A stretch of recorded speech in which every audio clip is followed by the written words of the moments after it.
Hello दोस्तों, इस video में हम आपको बताएंगे जो हमने पिछली वीडियो में आपको बताया था कि साफ्ट कैसे निकालें। तो हमने साफ्ट कैसे निकालें वो बता दी थी। अब इसमें हम आपको टाइमिंग बताएंगे कि हमारी इस मशीन की टाइमिंग कैसे होती है। ये देखिए, जो चकनट है इसमें चकनट के कटोरे लगा के चकनट को इसको आपको इसी तरीके से पहले चकनट लगाना है। उसके बाद आपको कटोरे लगाने हैं दोनों तरफ के। और कटोरे लगाने से पहले ये आपको बहुत ज़्यादा ध्यान देखना है कि जो हमारी जो आर्म है, आर्म बिल्कुल सीध में आने चाहिए। अगर ये ऊपर नीचे रहे तो हमारे जो आर्म होंगे ये हमारा काम नहीं कर पाएंगे, आर्म कट जाएंगे। तो इसका हमें बहुत ध्यान रखना होगा।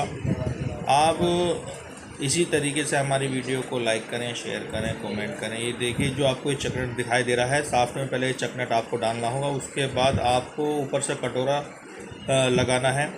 कटोरा लगाने के बाद इसे 20-22 स्केल की से आपको इसको कस लेना है दोनों तरफ से।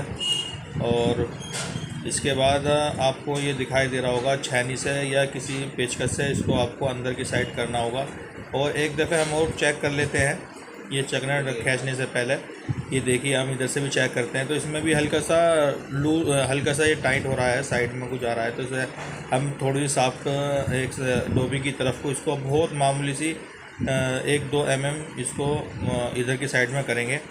और इसके बाद हम ये चकनट में हम आपको दिखाई दे रहे हैं कि इसके ये मारने के बाद कोई पेचकस से भी आप इसको चकनट को अंदर की साइड कर सकते हैं। और जितना अंदर होगा चकनट उतना ही अच्छा रहेगा, ये खींचेगा। ये देखिए, डोबी की तरफ का भी हम आपको पैनल की तरफ का भी आपको दिखाते हैं, यानी दोनों तरफ से, क्योंकि इसकी ज़्यादा आगे चोंच होती है तो ये ज़्यादा अंदर तक नहीं जाता। तो इसके बाद आप पेचकस भी यूज़ कर सकते हैं। ये देखिए, पेचकस लगाने के बाद भी आपको आर्म को सेट करना है और चेक करना है कहीं आर्म में कोई हमारी दिक्कत प्रॉब्लम तो नहीं है, क्योंकि अभी तो हमारे हाथ में ही है। क्योंकि अगर इसके बाद हमने आर्म चेक नहीं किए तो हमारी मशीन जो है दोबारा टूटने के आसार रहेंगे। तो उसका आपको बहुत ख्याल रखना है। ये देखिए, हम आर्म चेक कर रहे हैं, दोनों तरफ से चेक करने हैं। और किसी वजह से ये अड़ते हैं या सही नहीं बैठते तो आपको बहुत हल्का सा इसको हम हथौड़े से सेट करते हैं। देखिए, अभी अब हम आपको दिखा रहे हैं, इसमें भी बहुत मामूली सा हमने इसको इधर को किया।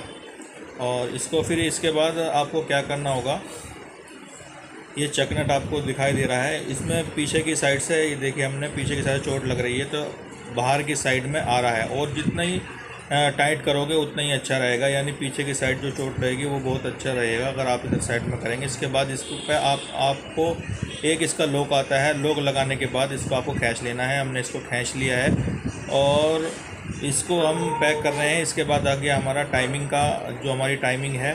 ये देखिए, पहले दोनों गरारे को मिला लेना है। आपको स्टोक को निकाल के दोनों गरारे को निकाल लेना है, मिला लेना है। उसके बाद जो स्टोक का बोल्ट आपको पहला खोला होगा उसका निशान आ रहा होगा, आपको वहीं उसका स्टोक लगाना है, उसका बोल्ट वहीं खींचना है। और खींचने के बाद आपको मशीन को कहाँ करना है, यानी साफ्ट को कौन सी एंगल में आपको रखना है, जो उसकी टाइमिंग बांधनी है दोनों तरफ से। इसकी दोनों तरफ से ही टाइमिंग बनती है, एक तरफ से इसकी टाइमिंग नहीं बनती है। ये देखिए, हम आपको बताते हैं कि इसका एंगल कैसे रखना है, क्योंकि उसके बाद ही आप इसकी टाइमिंग बांध पाओगे। ये देखिए, अभी हम आपको दिखाते हैं।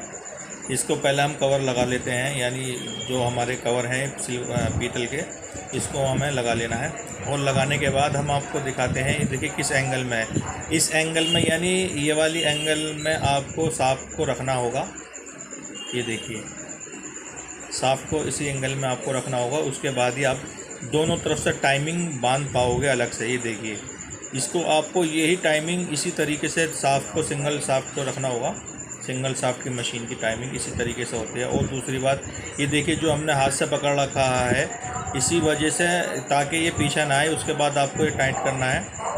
और ये जब तक टाइट करने हैं जब तक कि ये फुल ना हो जाए। एक एक बोल्ट टाइट करना है, क्योंकि एक बोल्ट टाइट करते हैं तो दूसरा बोल्ट लूज़ हो जाता है। और इसका भी हम जो स्टोक है, स्टोक को भी ऐसे ही लगाना है। हमने आपको बताया था कि जब स्टोक का बोल्ट खोलोगे उसका निशान रह जाता है वहीं पर ही, तो इसको आपको वहीं सेट करना है। और ये चक्री घूमती है, देखो हमने 6 गेल की नीचे लगा रखी है, ताकि घूमने के बाद इसे बीच में ले जाना है रेपियर को, वहीं आपकी टाइमिंग बांधनी है। जब इसकी आप टाइमिंग बांध लोगे तो इसको पहले हाथ से घुमाना है, और यानी घुमा के चेक करना है पूरा लगाने से पहले। तो हमने इसको लगाने से पहले चेक कर लिया है कि हमारी दोनों टाइमिंग, दोनों जो रेपियर हैं एक साथ चल रहे हैं। अब इसके बाद हम इसको ये लगा रहे हैं जो हमारा ब्रेक है, ब्रेक को भी बहुत यानी हर बोल्ट कम से कम 10 मिनट में लगेगा। ये बार बार इसको जितने भी आप टाइट करोगे दूसरा बोल्ट लूज़ होता रहेगा।